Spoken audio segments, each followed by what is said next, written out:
जंगल के राजा शेर को अपनी शक्ति पर बड़ा घमंड था। वह स्वयं को सबसे शक्तिमान समझता था, इसलिए जंगल के हर जानवरों पर अपनी धौंस जमाता रहता था।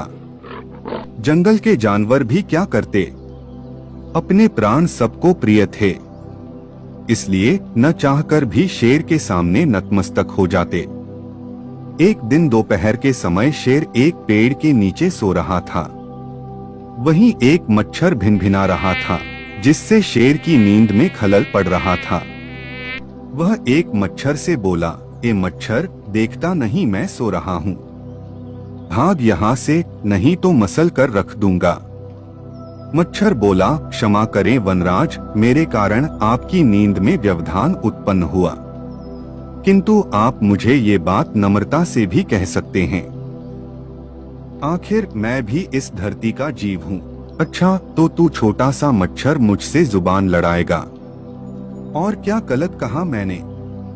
तुम मच्छर हो ही ऐसे कि कोई भी तुम्हें यूं मसल दे। मैं तो ये बार बार कहूंगा, क्या बिगाड़ लोगे तुम मेरा? मच्छर को शेर की बात और व्यवहार बहुत बुरा लगा। वह अपने साथी मच्छरों के पास गया और उन्हें सारी बताई। सभी मच्छरों को शेर की बात चुभ गई। उन्होंने तय किया कि इस संबंध में एक बार सब मिलकर शेर से बात करेंगे। सभी मच्छर शेर के पास पहुँचे और बोले, वनराज, हमें आपसे बात करनी है, जल्दी बोलो, मुझे तुम जैसों से बात करने की फुर्सत नहीं है। शेर बोला, वनराज, आप होंगे बहुत शक्तिशाली, किंतु इसका अर्थ ये कतई नहीं है कि आप अन्य जीवों और प्राणियों का मजाक उड़ाएं या उन्हें नीचा दिखाएं। मच्छर बोले, मैंने जो कहा सच कहा। मैं सबसे शक्तिशाली हूँ और मुझे कोई हरा नहीं सकता। घमंड में चूर शेर गरजा। ऐसा नहीं है। अगर आप शक्तिशाली हैं तो हम में भी इतना सामर्थ्य है कि आवश्यकता पड़ने पर हम किसी का भी सामना कर सकते हैं और उसे हरा सकते हैं। हम आपको भी हरा सकते हैं। मच्छर भी चुप न रहे। यह सुनकर शेर हंसते हुए बोला, तुम लोग मुझे हराओगे?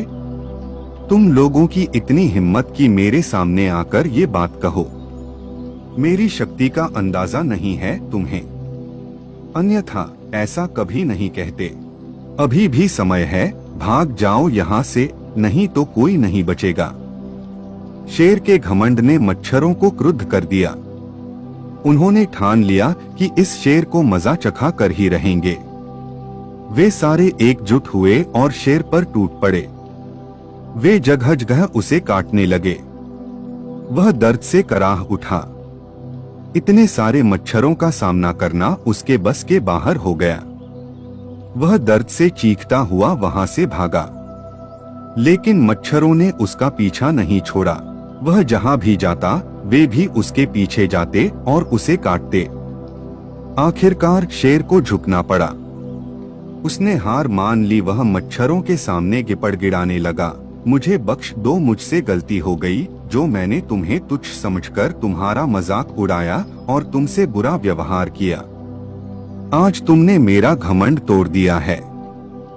अब मैं कभी किसी को नीचा नहीं दिखाऊंगा। मच्छरों ने शेर को सबक सिखा दिया था, इसलिए उन्होंने उसे काटना बंद कर दिया। वे बोले, घमंडी का घमंड कभी न कभी अवश्य टूटता है। आज तुम्हारा टूटा है। घमंड करना छोड़ दो, अन्यथा एक दिन ये तुम्हें ले डूबेगा।